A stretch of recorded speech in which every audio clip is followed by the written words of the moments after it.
My name's Emily Hill. I work here at the National Office in Canadian Ministry, and we host a series of webinars where we invite people to come and talk about how to make your congregations awesome.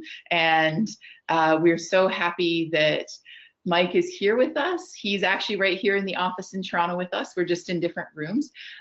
So there's only a few of us today, and the chat function, which you can find on the right-hand side, we're going to be doing some things. Mike's going to be asking some questions. You can enter, I'll just put a message in. Hi, everyone. Welcome. And you'll be able to see it in the chat box. And that's where you can kind of respond to what Mike is, the questions Mike asks, or if you have any other questions at any time, please feel free to put them in the chat box, and we'll try to keep an eye on that and answer you as things come up. So I'm going to be turning my webcam off, so you'll only be seeing Mike and you'll be seeing his presentation. Just wanted to say thank you very much, Mike, for coming here, and welcome. And we're really looking forward to hearing what you have to say. So thanks, everyone. And I'm going to turn it over to Mike now. Cool. Thank you, Emily. You're welcome. Thank you all for joining us today. So as I just wrote in the chat box, there will be 2 or 3 activities in the next hour that we're going to use the chat box for. So please be prepared. I will try to orient you towards that verbally, and I may fail. Please prompt me either by talking or by using the chat box.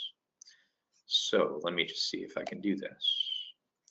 Welcome to Our Doors Are Open, welcoming people with disabilities in places of worship. I always say that the subtitle needs a bit of work because this isn't exactly a place of worship. This is several people gathered in front of computers talking about places of worship, but nonetheless. Welcome. Our Doors Are Open is a project of the Inclusive Design Research Center at the Ontario College of Art and Design, the place where I currently work. So the Inclusive Design Research Center creates print and digital resources to help integrate people with disabilities more fully into society here in Ontario. And Our Doors Are Open explicitly helps us to do that in terms of faith communities: Christian, Muslim, Jewish, Buddhist, Sikh, Hindu, Baha'i, etc., on and on. And so, who are we? Our Doors Are Open helps faith communities across Ontario to welcome people with all abilities. We want to create communities that recognize barriers preventing the full participation of people with disabilities. We would create communities that brainstorm simple and creative solutions to the removal of those barriers. And we want to welcome and fully include people with disabilities in your communities, your different contexts, your congregations across the country in terms of the PCC. What I do, I am one of the communications contacts in Our Doors Are Open. We're a small project, like half a dozen people. I am the guy who talks to Protestant Christian folks, primarily, folks like you, who want to be friends and allies of people with disabilities who are interested in our liberation and our well-being. And I appreciate that. Full disclosure, I am a person with spastic cerebral palsy, and for that reason and several others, this project has great meaning for me. So I will talk more about that as we go. Today's goals: at the end of this session, ideally at the end of this hour-long session, you will be able to describe 1 or more welcoming qualities of your community, name 1 or more ways that people with disabilities can actively participate in your different communities, and walk out of here, so to speak, with at least 1 immediate actionable goal. That is 1 thing that you can do as a person within the Presbyterian Church in Canada to integrate and welcome people with disabilities in your congregation, or to befriend and support them in your own life or lives. Similarly, today's agenda has 4 discrete but related parts. First, we discuss welcoming and inclusion. the big part of this presentation is talking about our project's brand of inclusive thinking. Second, I help you to organize a plan to open your doors more fully than you already have to people with disabilities. Third, I want to talk about ways to reach out to people with disabilities within your congregations and your communities. And fourth, within that outreach portion, I want to talk about my favorite part, promoting the active participation of people with disabilities within your different contexts and communities. I hope all that makes sense. Like I say, this will take about an hour, and it's going to be interesting because I'm not really sure how to use all this technology. Let's go. Let's break the ice. So I have a series of questions for you, and I will type them in the chat box, and I would have you respond, also using the chat function. I hope that's okay. First question is, how many of you have a disability? Related, but distinct. How many of you have family members with disabilities? How many of you have colleagues or neighbors with disabilities?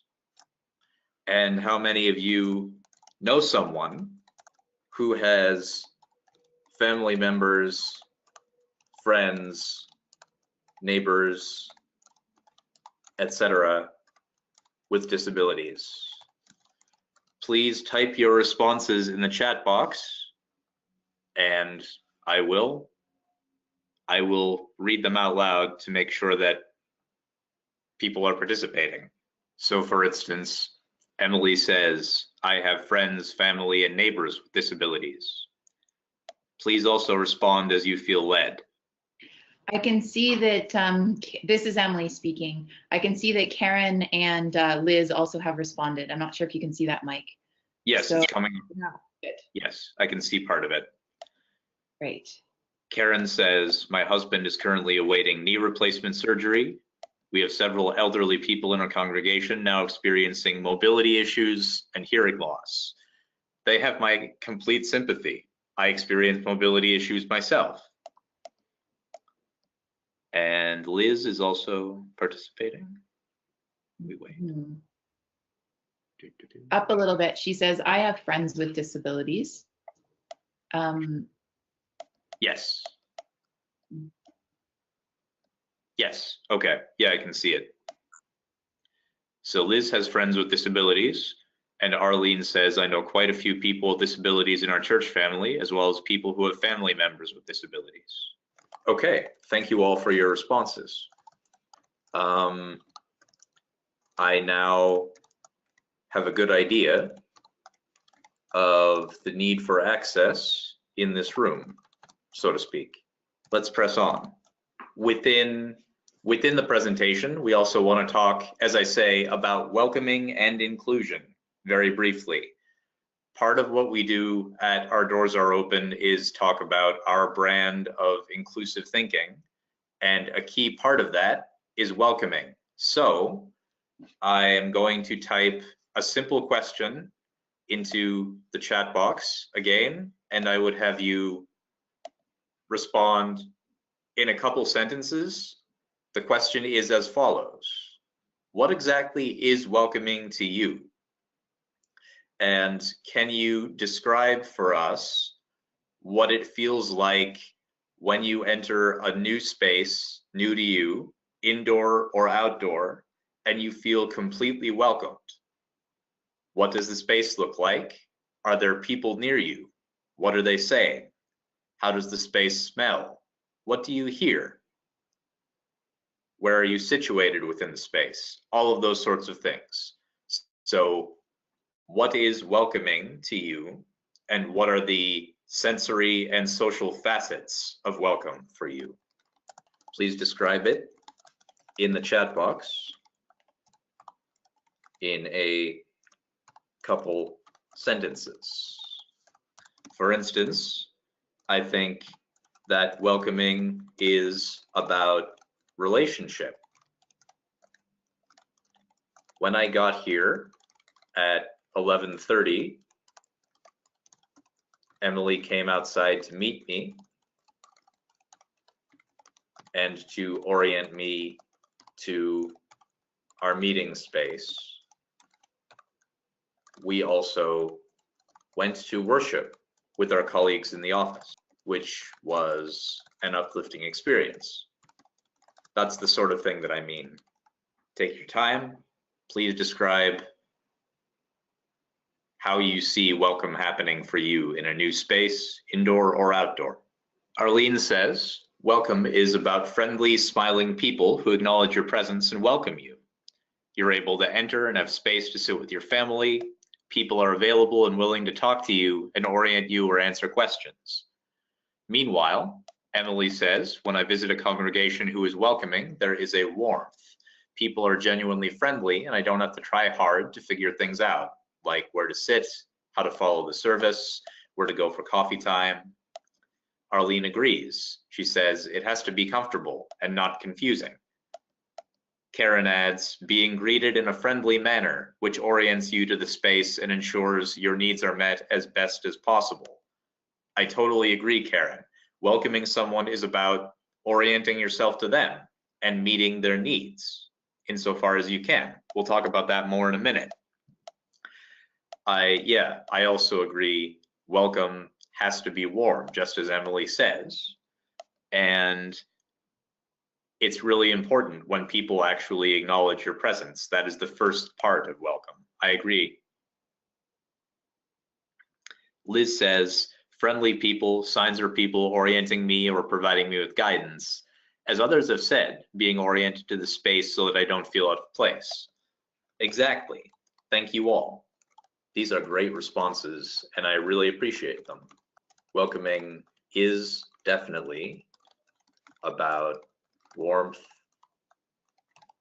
having one's needs met,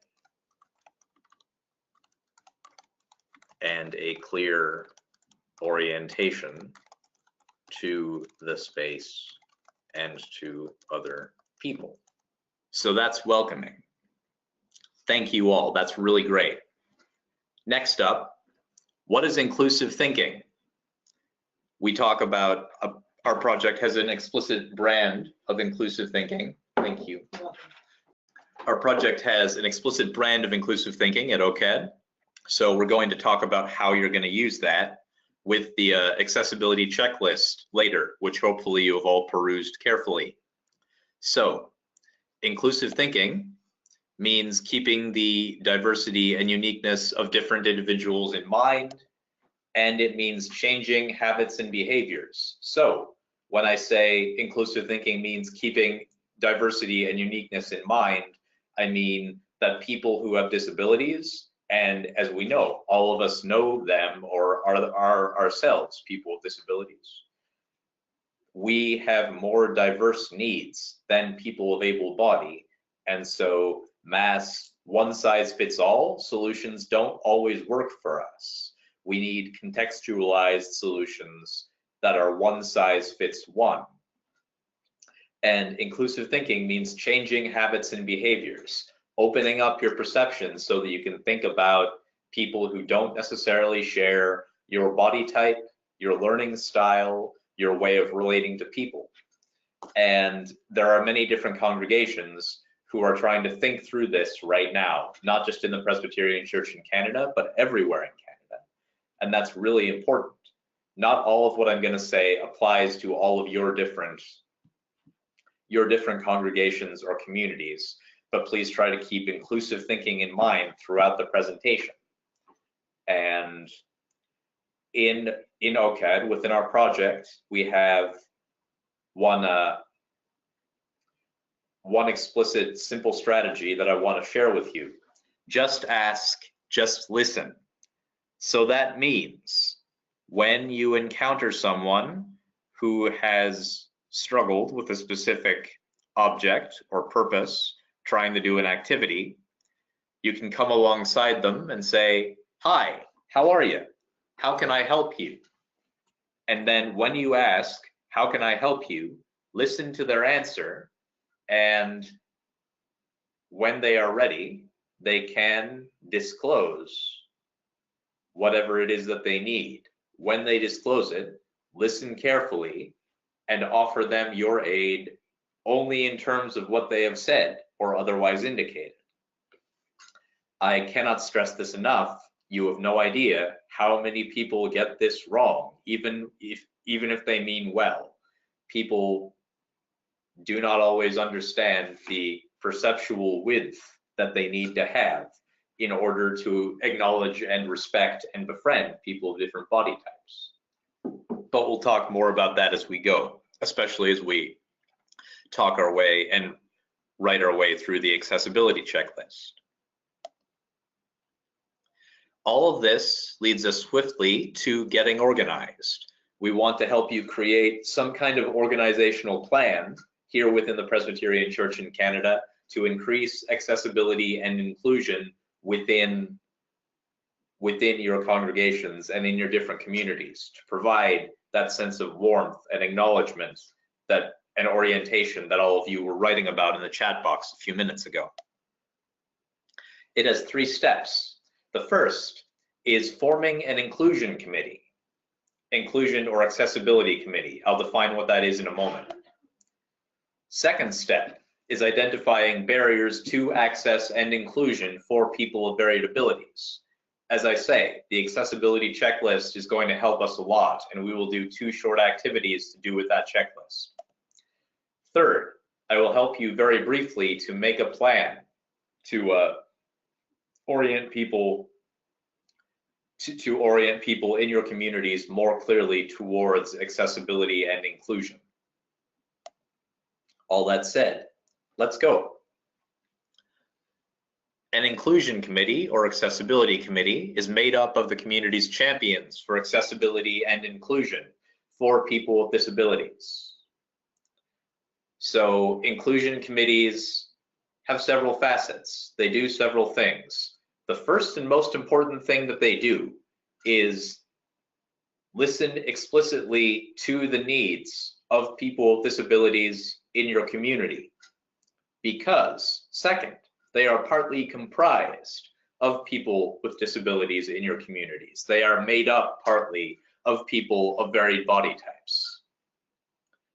Third, inclusion or accessibility committees are supposed to meet regularly, like 3 or 4 times a year at minimum, so like every 4 months at least, in order to talk through, to acknowledge and to talk through solutions to different barriers that people with disabilities in your different contexts will face. Fourth, these committees are supposed to train new people, different members of your community, not on the committee, in terms of accessibility and inclusion, ways of welcoming other people that create that warmth and acknowledgement and orientation that we were all talking about before. So, and of course, they also help to create short and long-term organizational plans and financial plans to enable congregations and communities to deal with issues of access. We'll talk about that part more when we get to step 3, which is making a plan. So in light of all that, I am wondering whether your congregations have accessibility committees and how you would go about creating one. So based on the definition of an inclusion committee that I've given you, please use the chat box to describe your community's efforts in committee towards greater inclusivity. You have 5 minutes, go. So for instance, I go to Anglican churches now, primarily. I am still nominally Presbyterian, but I attend Anglican services of worship, one of which is called Wine Before Breakfast at the University of Toronto. And Brian Walsh and his colleagues are thinking now much more clearly about accessibility and inclusion, not only because they've taken the workshop you guys are doing now, but also because they want to create spaces where people are free to express themselves, where everyone, as many people as possible, can read the order of service, can sing along to the songs and know the words, where everyone can hear everything that's going on, and where, even though we are in the Wycliffe College Chapel at U of T, which is a kind of an accessible space, everyone has a certain freedom of motion so that they can participate as fully as they feel led. All right. Karen states, we do not have an inclusion committee as described, but do have a facilities committee, which is currently looking at accessibility. We could be more clear in our thinking around this whole area. Thanks, Karen. That's helpful to know. Which church do you represent? Emily says, I've just started attending a new church, and I don't know if there is an inclusion committee. At my last church, there wasn't a formal committee, but there were a few people on the church advisory board who are good at bringing accessibility issues into our discussions and decision making. Okay, that's definitely a good start. It's also worth noting that people with disabilities aren't the only ones who need inclusion. As the PCC is now realizing, people in queer communities also need welcome and inclusion in the terms that we've described: warmth, acknowledgement, orientation, etc., into Christian churches. Liz says, my congregation, Runnymede Presbyterian, doesn't have an inclusion committee, but we have made updates to our building to make it more accessible. We have a ramp and wheelchair lift and a larger bathroom to accommodate wheelchairs and walkers. Our sound system has hearing assistance units, and we try to provide large print for people who have limited vision. All of these are really good things. Thank you, Liz. How about you, Arlene? Anything to add? We can probably keep moving, and then Arlene can add in as we go if she's still around. Cool. Yep. Thank you all. That's really, really important. I appreciate the fact that you did that with me. So step 2 is identifying barriers. So next up, we are going to take a moment to review the brief accessibility checklist that I have sent to you all through Emily, through my work at OCAD. And we have barriers of attitude, barriers of communication, and architectural or structural barriers. The document has 2 pages, but it's not that long a read. So I'm just gonna put a link to where you can find it in the chat box in a moment, just in case somebody hasn't got it, because not absolutely certain. So where you can find it is on the website where there was the webinar Wednesdays that you signed up, or you clicked on the Zoom link. Underneath where you would have clicked on, there was a handout link, and you can download it from there, just in case people don't have it, because I'm not certain. Sorry to interrupt there, Mike. Keep going. That's okay. Thanks, Emily. That's helpful. So yeah, so Emily is going to put up the link from the website with the accessibility checklist. And ordinarily, we would put people into 3 groups. As we are 6, that may not be really an important thing to do. So we can just take 3 or 5 minutes once the link is up, once you have the list anyway, and then read through the list and think about things that you like about your congregations or communities first, in terms of attitudes, communications, or the physical or structural aspects of your building. And then if you could write all that in the chat box, like take a few minutes, think of a couple thoughts, and then put them down briefly in the chat function for us, that would be really helpful. Thank you. Emily states, church buildings are often difficult to navigate. In the last several years, I've seen a lot of churches improve signage to direct people where to go. Lots of churches have also been doing renovations to their space to include ramps and accessible washrooms. I've also seen that worship spaces are increasingly working to respect people with different sensitivities. Many churches have been adopting no-scent policies. This is true. There are a lot of churches that have no-scent policies. I'm pretty sure the one I grew up in has one now. and many churches have been doing renovations to include ramps and accessible washrooms. But that's really only the beginning of the struggle. That's the tip of the iceberg, because you have people who have severe mental health difficulties, right? Lots of people with anxiety and depression, especially in church settings. And you have also people who are blind, and not just blind and deaf, but have different degrees of vision loss and hearing loss, and not all of the solutions that would work for one person who is absolutely deaf would also work for someone else who has a cochlear implant who has 30% hearing, for instance. But yes, these are really important additions, and I appreciate that.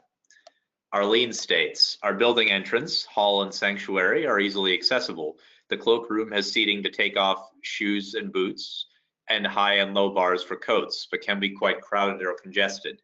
We have a designated washroom with a power door and raised toilet. Our smaller rooms, like the Sunday school room, are not as accessible as we have standard door frames and round handles. In our congregation, it would fall under the Board of Managers' purview to ensure accessibility. Now that's really important. I appreciate that. The fact that you have bars and power doors and a raised toilet, all of these are really important things. And it's not just the Board of Managers' job. It's their job if you do it from the top-down structure. What we hope to do within the project is give you the tools to create a grassroots bottom-up structure that can help your Board of Managers to create space for people who have access issues. Karen states, what I appreciate about our congregation is their genuine caring attitude to everyone. We have made great strides in making our services accessible visually and audibly to those with differing abilities. Where we are working now is mostly the structural issues. Access from outside is reasonable, yet being a sanctuary built in 1884 and a hall built in the 1970s with varying levels, we have tremendous issues around mobility once you've come in. Washrooms are definitely not accessible. Okay, thank you for pointing out both sides of the coin there, Karen. We're definitely going to talk about the things you want to change in your congregation as well. And I really appreciate your openness in all those ways. Unfortunately, Liz has had to leave us, so I'm going to continue on unless someone else has something they want to add. Swiftly, we go on to helping you make organizational short-term and long-term plans.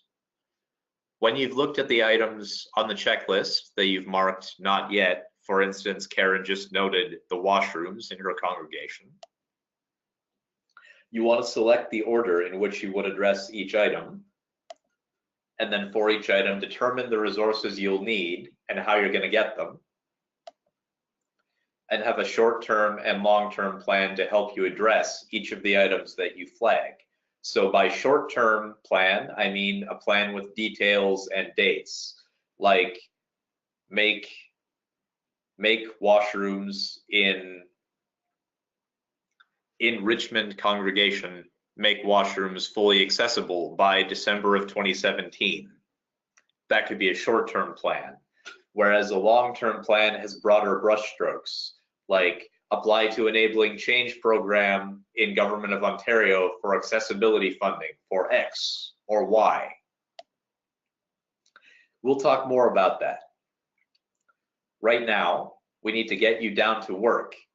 Here, I'm going to give you some strategies for shifting attitudes and promoting the active participation of people with disabilities, improving communications, and making facilities accessible.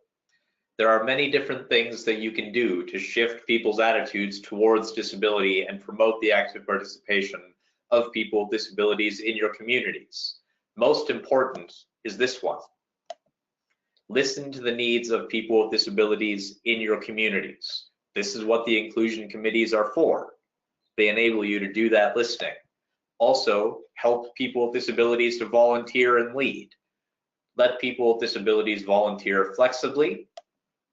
Discuss who the most welcoming people in your congregation are, and strive to emulate what they do. Give people opportunities to volunteer in groups or pairs. Allow people with episodic disabilities to volunteer by making flexible time commitments or partnering arrangements available, so that, say, someone who has chronic fatigue can work a shift that means something to them. Most significantly, ask people how you can support their different volunteer commitments. I cannot stress that enough. So many people in church land experience burnout because no one helps them and no one comes alongside them to see how their volunteer commitments are going. Similarly, in terms of improving communications, there are many different things you can do. First and most importantly, when you create a new piece of information, think carefully about what might help someone who has hearing loss, vision loss, or a learning disability to understand it. Existing information is almost identical. When you have it, think about making it available in an accessible format, for instance, using large print for somebody with vision loss. Other forms of accessible formats include American Sign Language and other forms of sign language, Braille signage, captions, pictures, large print, as has been said, web tools like the one that we're using to do this webinar now, which is called GoToMeeting, or others like Adobe Connect, Microsoft PowerPoint, Excel, Word. Word and PDFs are so useful in terms of getting people succinct bits of information. Also, hire people with disabilities to create content for your community. Emily, that is not just a plug for a job, though I know I need one of those. Use clear fonts and contrasting colors for any documents. In Wine Before Breakfast and other communities that I know of, people create high contrast signage, which means, large print on colors other than white and black. So for orders of service, yellow, green, blue, all of them work to varying degrees to help people read information. And use captions, sign language, and translators to accommodate yet more members of your communities. I know you have other creative ideas, and I would love it if you would share them with me afterwards, or you can write them in the chat box and I'll get to them as soon as I can. Last but not least, making buildings and facilities accessible, one of my favorite parts. There are many different things you can do to make buildings accessible. The most important is this: consider how people are going to arrive at your space. That means give them information about accessible parking and wheelchair access.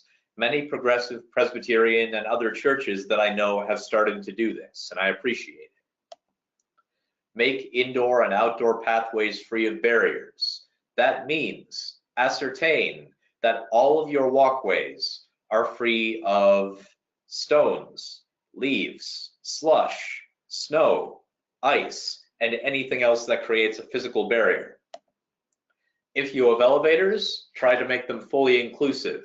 Again, that means large numbers that people can clearly read with high contrast signage, possibly with a robot voice that says 10th floor going up, or 5th floor going down, or things of that kind. Provide inclusive, clear, high contrast signage. The entire city of Toronto needs a master class in signage, but we'll talk about that later. Check the acoustics. Many of you are musicians or know musicians. You know that it is important to provide minimal echo. Indicate where accessible washrooms are. I was grateful when Emily showed me where the washrooms are in this building, because I've never been here before. And provide quiet areas with dim lighting for people who have generalized anxiety, people who experience migraines, people who simply need a space where they can sit with a cup of tea and chill out. All of these are necessary things to make buildings and facilities accessible. I am sure you have your own creative ideas. Please share them with us later. So now we try out our strategies and we go back to the accessibility checklist that we sent you before. I am going to type the question in the chat box. But the idea now is that we take 5 minutes or so and think about different things that you would like to change within your congregations in terms of barriers of attitude, barriers of communication, and barriers of building and facility. So, having heard that, I will type it here. You have 5 minutes, go. Okay, so Karen says, although we are a very caring community, we many times fail to ask, listen, or understand what another person's needs are. I feel this would be one important place to start. We're already working on ramps and accessible washrooms. We need to put time frames around those efforts rather than let them fly loosely. I completely agree. Thank you, Karen. I really like that first suggestion about asking people whether they feel welcome in worship, leadership, and other programs. Do you have suggestions for ways to do this? It would be great to have that conversation with the whole congregation, but what is the best way? And Arlene states, we have our service live streamed, which helps people who can't leave their homes due to illness, injury, weather, or disability. I wonder if it is possible to add closed captions for people with hearing issues.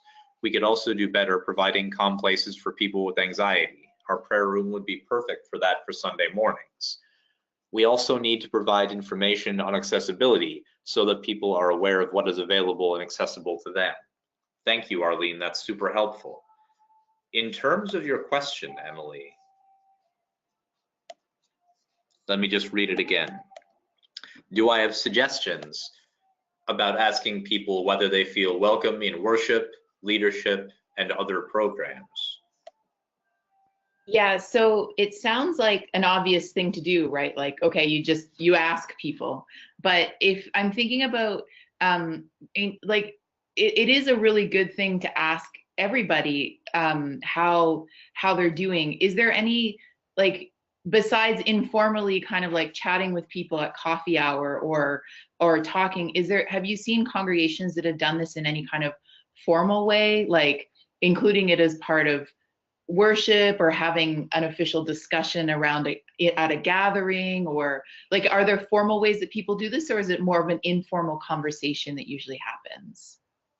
I'm not actually sure about the formal parts of it, Emily, but the first thing that I thought of when I reread your question was, yeah, having sort of an official or semi-official gathering, or creating some kind of questionnaire for the entire congregation that everybody would fill out together, or having some sort of activity where you would say, like, what is it that would make you feel most welcome? Please choose from among these options, the ones that apply, and then creating the space for people to have their own individual or collective conversations about how can we support each other when we do volunteer work or when we are in leadership. I'm not sure that makes sense, but just creating an informal space where people can start to have a formal conversation about volunteering and leadership. Mm-hmm. Yeah, thank you for that. That's helpful. Yeah, and I also want to acknowledge Arlene. Yeah, I think it is really important that you already have a live stream service, and I would definitely encourage you guys to find a way to close caption it or provide people with some sort of textual aid to it if they can't hear it. And always providing accessibility info in your brochures or orders of service or whatever, or on your website if you have one of those. That's also really important. Thank you all. This is really good and interesting and important. So moving swiftly on to the last portion.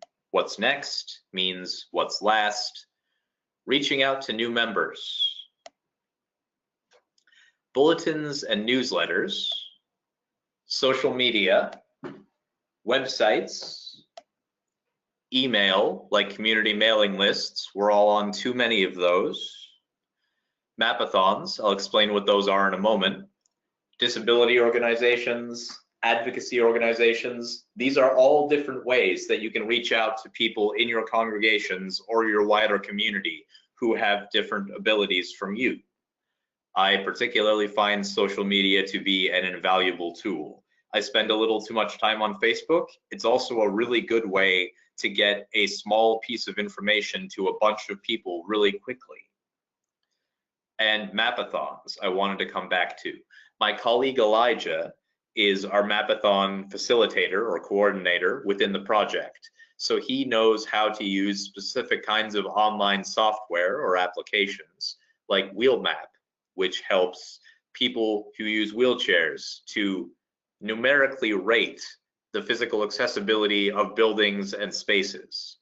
And Access Map, that's axsmap.com. It's another online program that allows everybody to use that same sort of numerical rating system for, like, say this space. The offices of the Presbyterian Church in Canada. Okay, where is it located? How many steps are there to the front door? Or is there a ramp? How large are the steps? How wide are the doorways? Can wheelchairs get through the doorways? Do the washrooms have wide doorways? Do they have grab bars?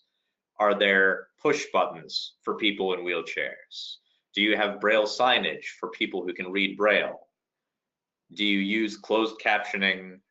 All of these sorts of questions will come up in a mapathon.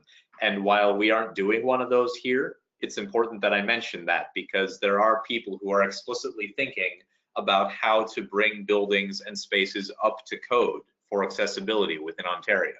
And last but not least, if you happen to want more information after having me talk at you for 40 to 60 minutes, we have a fully functional website which you can read here and to which I am happy to direct you if you cannot read it.